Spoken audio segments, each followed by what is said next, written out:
Kaya nahihilo-hilo ako sa pag-akyat diyan sa Tampus. Matarik yung aming lugar.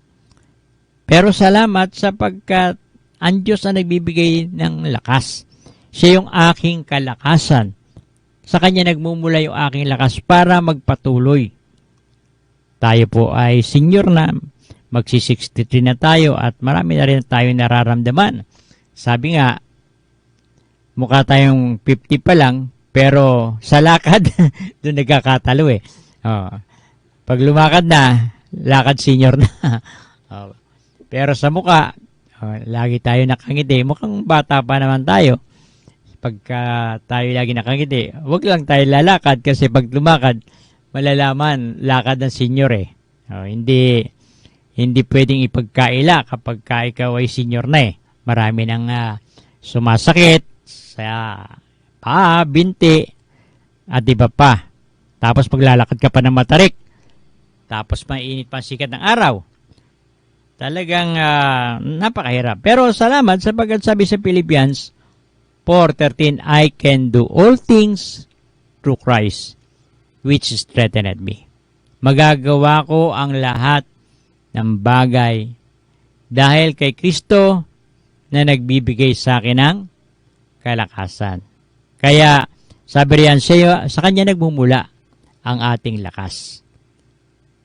Then letter B, siya yung ating kasiglahan. Maraming mga tao nawawalan ng loob, nawawalan ng pag-asa dahil sa krisis sa Middle East. Dahil sa mataas na gasolina, nawawalan sila ng sigla. Dapat wag tayong mawawalan ng sigla.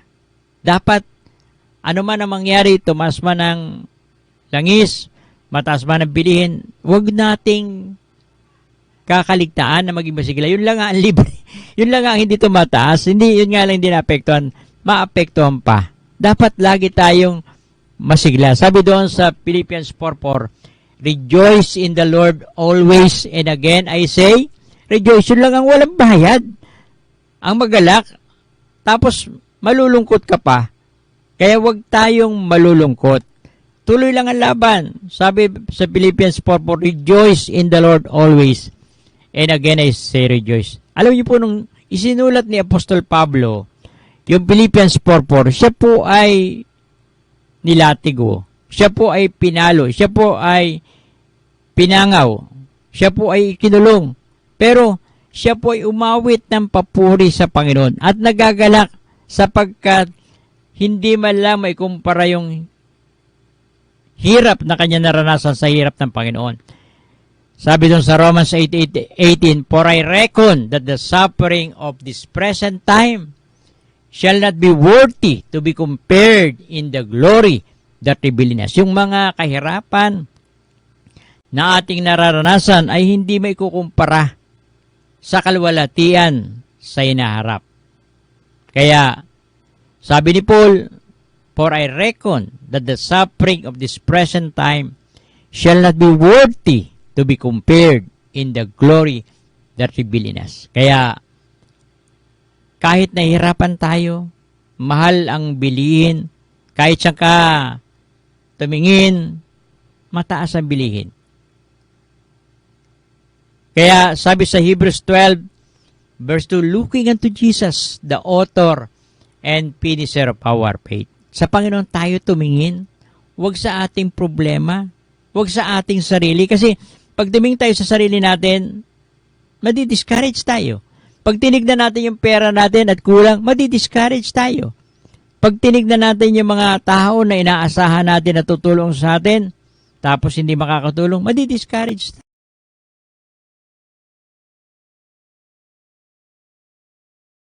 tayo. Kaya sabi ng Bible,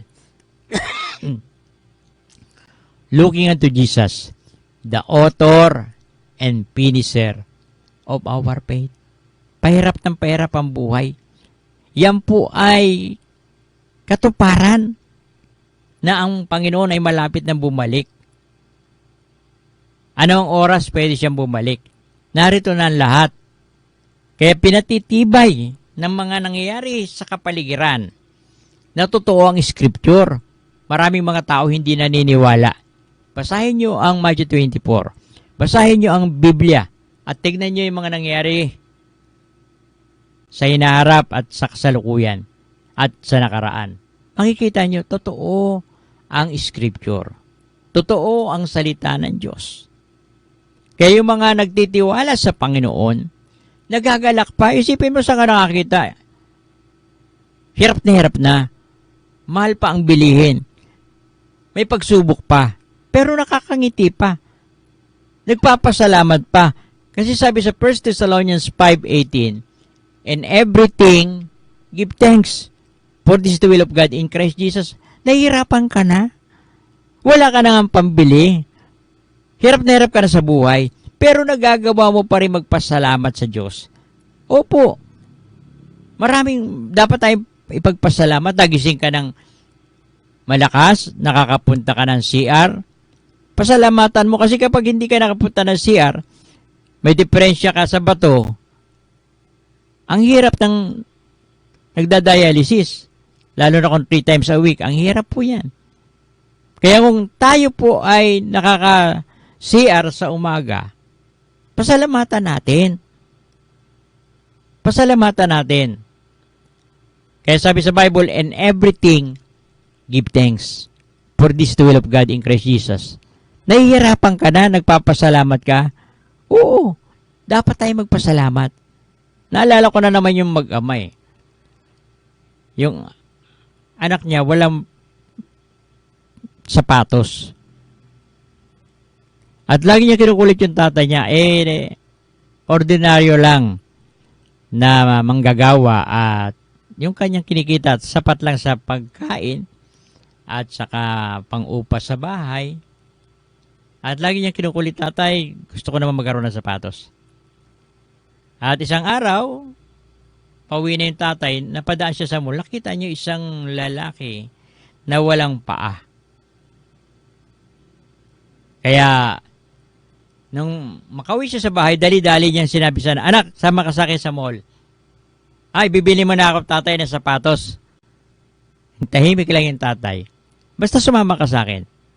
Kaya niyaya niya yung kanya anak. Pagdating sa mall, pinakita niya yung tao na walang 2 paa. "Anak, tignan mo yung tao. May pambili siya ng sapatos, pero wala naman siya paa. Mamili ka, anak. Alin ang gusto mo? Yung 2 paa mo na wala kang sapatos? O yung may sapatos ka, wala kang paa?" Sabi niya, "Tatay, wag na tayo muna bumili. Hintayin ko na lang na magkapera tayo. Sapat na yung bagay na ng discouragement. Huwag niyo yung tingnan natin." At naranasan ko rin po yan eh. Habang daladala ko yung 2 galon, pakyat. Kahit maliit lang yun, kasi laki ng sa ketchup, maliit lang naman yun. Pero dahil matarik yung aming lugar, nahihilo-hilo ako pag may dala akong ganon. Ngayon, pag tinignan ko yung hirap, madi-discourage ako. Pero, yung makalakad ako na may 2 akong galon, yan na encouragement. Sapagkat walang dala nga, nahirapan ako maglakad. Yung pa kayang may dala akong galon. Kaya blessing, pinahintulot ng Diyos yun para ako yung makalakad.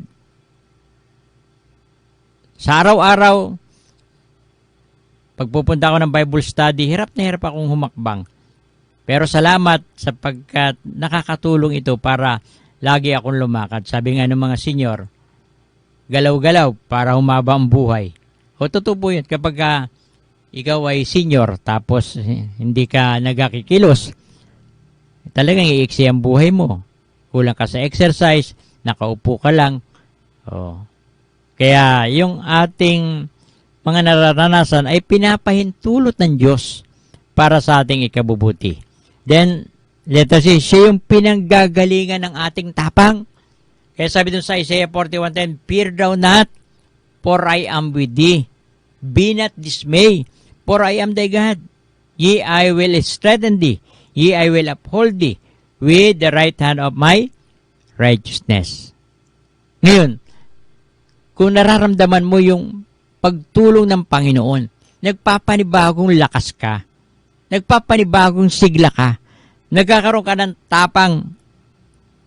Psalm 27, verse 1, The Lord is my light and my salvation. Whom shall I fear? The Lord is the strength of my life. Of whom shall be afraid? Ngayon kung tayo po ay may Diyos na napapagkanlungan, katulad yan, sobrang init. Kapag tayo nasa ilalim ng punong kahoy, sa malagong puno at malilom, mayroon tayong kanlungan, hindi natin masyadong nararamdaman ang init ng araw. Ganon din po sa buhay natin sa araw-araw. Kung ang Diyos ang ating matibay na kanlungan, tayo ay nagpapatuloy. May tapang tayong harapin ang buhay. Then ikatlo, siya yung ating tulong sa oras ng kabagabagan. Nahum chapter 1 verse 7, The Lord is good, a stronghold in the day of trouble, and He knoweth them that trust in Him. Kilala niya yung nagtitiwala sa Kanya. Sabi riyan, siya yung lagi nating malalapitan. Maaaring ang ating mahal sa buhay, kakilala, kamag-anak, hindi palagi nating malalapitan. Pero ang Diyos, laging handang tumulong sa atin, unlimited ang Kanyang tulong. Hindi niya tayo iiwan. Hindi niya tayo pababayaan. Kaya yung problema nga namin sa tubig, panay ang pray ko. 1 Thessalonians 5:17, pray without ceasing. Pray lang ako ng pray, Lord, tulungan mo po kami. Ang hirap magbuhat ng tubig. Tulungan mo po kayo, Panginoon. At alam ng Diyos yung aming pangangailangan. Alam ng Diyos yung aking kalagayan. Pinahintulot niya lang na maglakad ako ng mahirap, pero may hangganan. At salamat sapagkat nagkaroon din tayo ng tubig, hindi naman karamihan. Kaya patuloy pa rin tayo nananalangin. Pero salamat sapagkat meron na tayong pag-asa. Kaya sabi niyan, siya yung ating malalapitan. Siya rin yung ating kaaliwan, yung ating comfort sa mahirap mong kalagayan. May dala-dala kang tubig na mabigat. Tapos may init pa ang sikat ng araw, mahilo-hilo ka.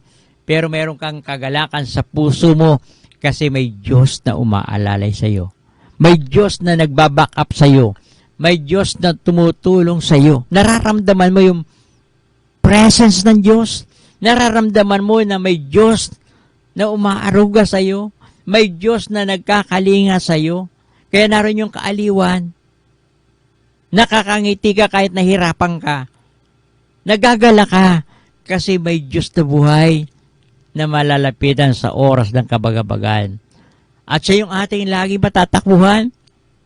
Hindi sa 5-6, hindi sa sanglaan, hindi sa, kasi karamihan sa mga tao pagka nagigipit sa sanglaan nakatingin. Sa 5-6 nakatingin. Sabi sa Hebrews 12:2, looking unto Jesus, the author and finisher of our faith. Dapat sa Panginoon tayo laging lumalapit. Sa Panginoon tayo laging nagtitiwala. Hindi niya tayo iiwan. Hindi niya tayo bibiguin. Ang kailangan lang natin, magtiwala sa Kanya.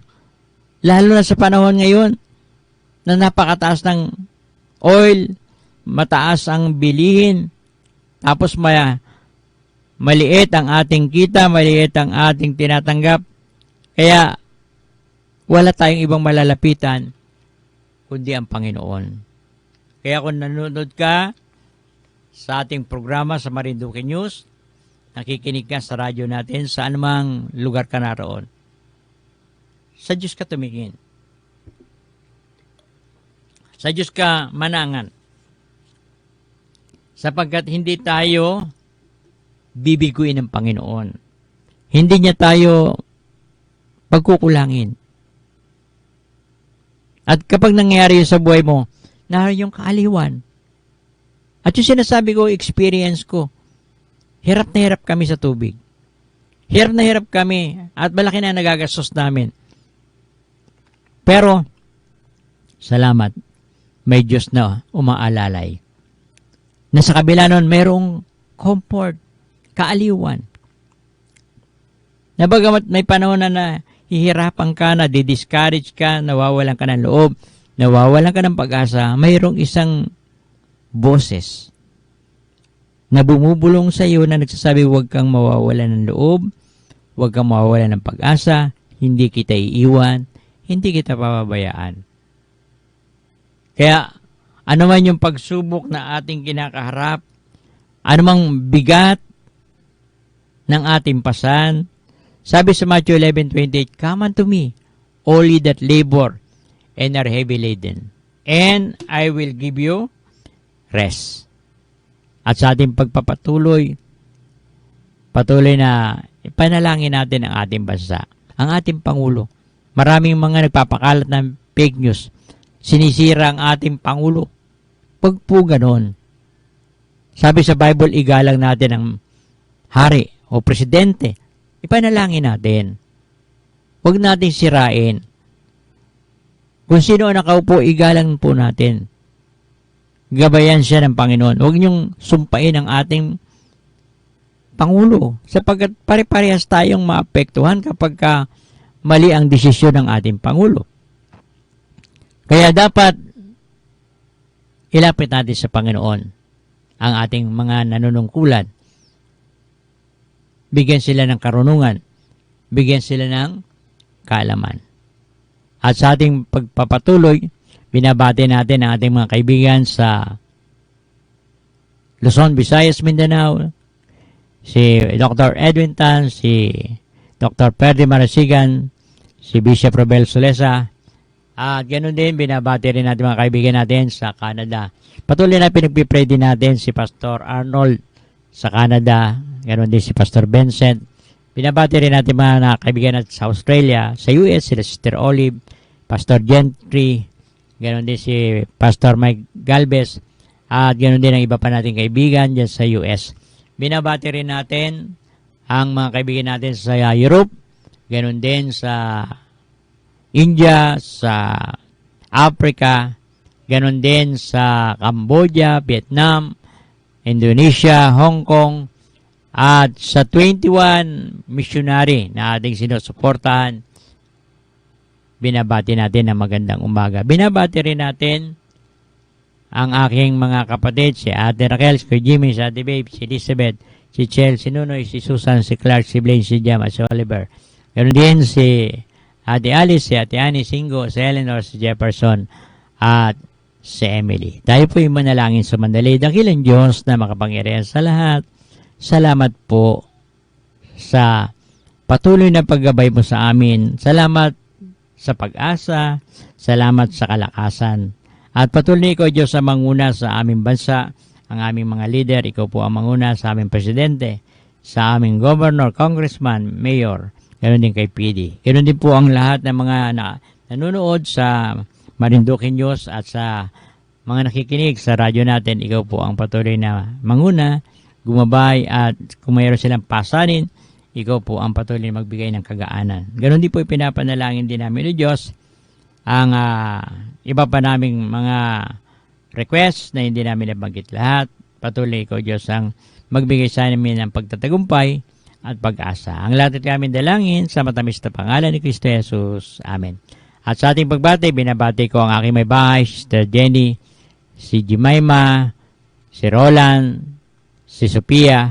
Binabati ko rin si Joy, at ganoon din si Jabez, si Sia, at may bago akong apo, si Gia, kalalabas lang kahapon at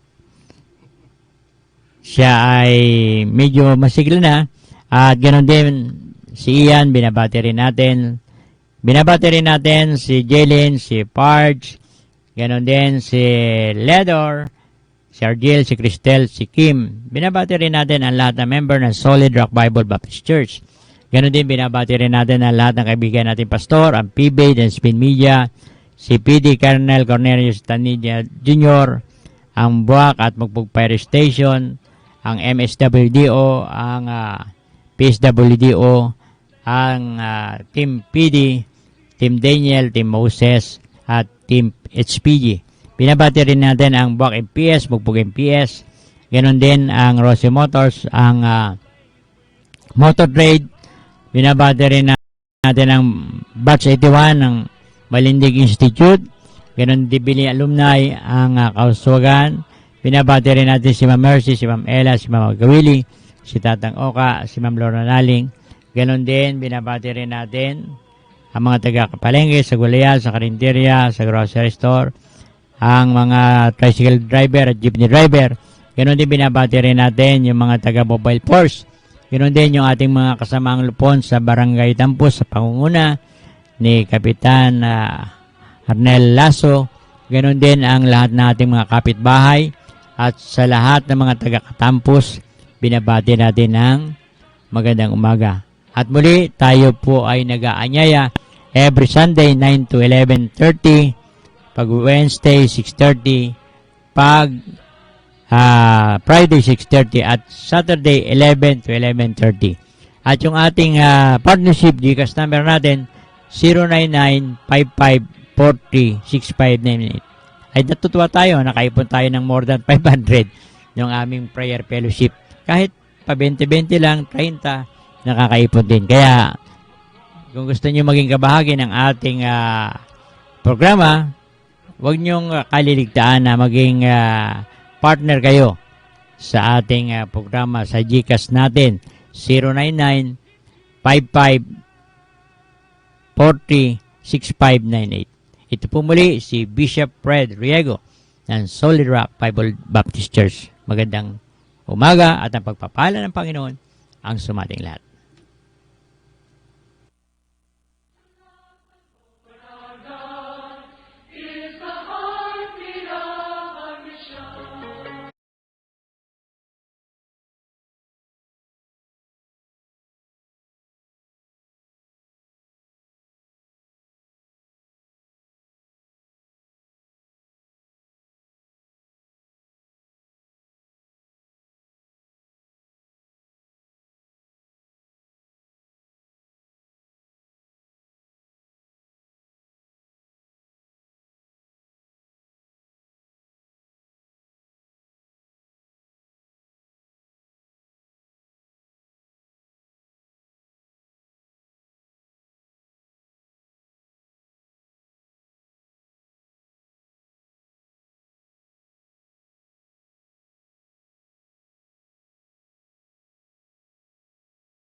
Sa bawat biyahe, sa bawat kargada, may tatlong pangalan na maaasahan.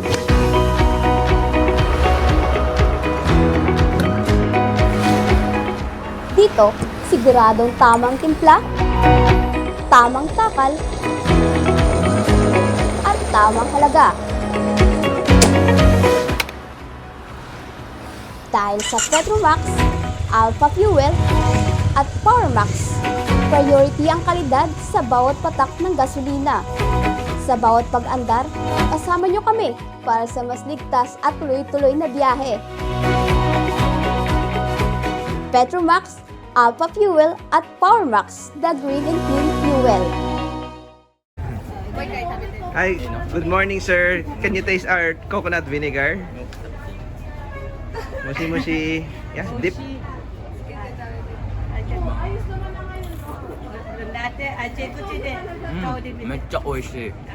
Thank you, thank you. Yeah, いいよ。 yep. Thank you. ね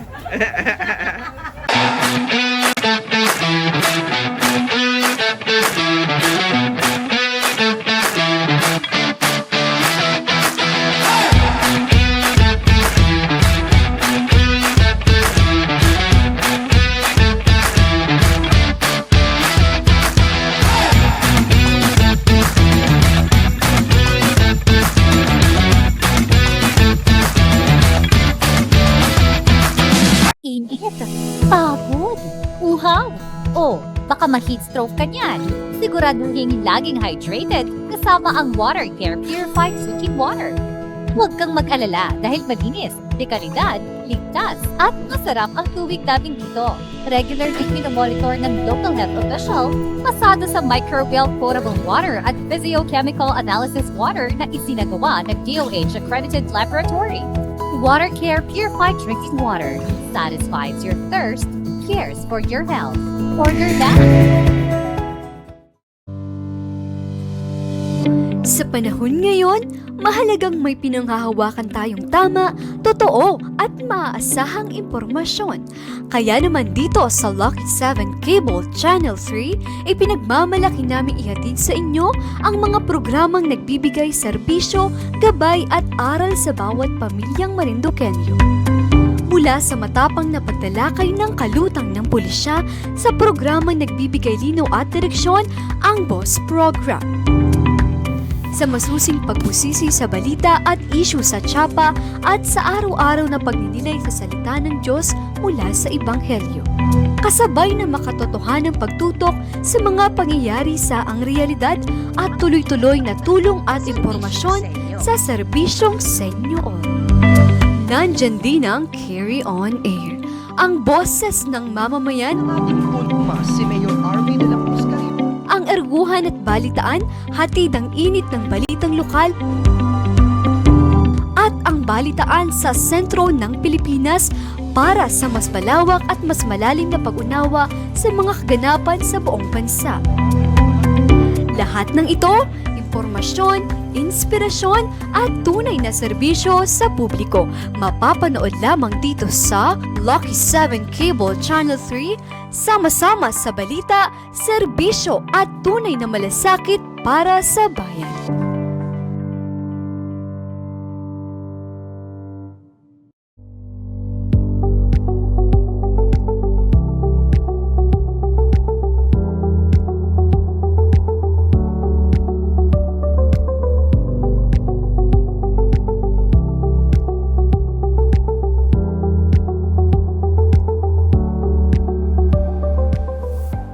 Maligayang pagdating sa ACE Medical Center Sariaya, ang pinakaunang level 2 accreditation sa bayan na ito at ang kauna-unahang may catheterization laboratory sa buong probinsya ng Quezon.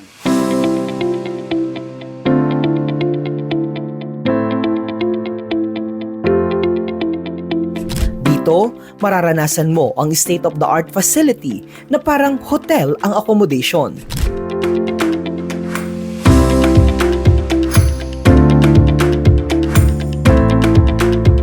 Pero ang tanong, kaya ba ng masa? Ang sagot, opo, afford na afford. Tahanan ito ng mahigit 100 na espesyalista mula pediatrics, OB-GYN, surgery, internal medicine, family medicine, laboratory medicine, at marami pang iba.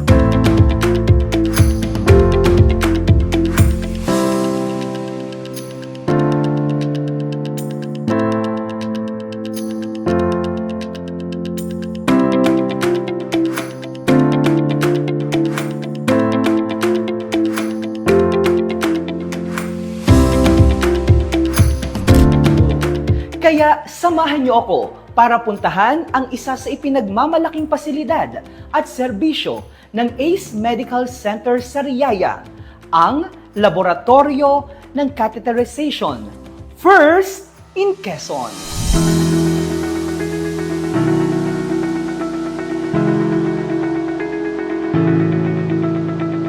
Tara, ating alamin bakit nga ba makasaysayan ang pasilidad na ito.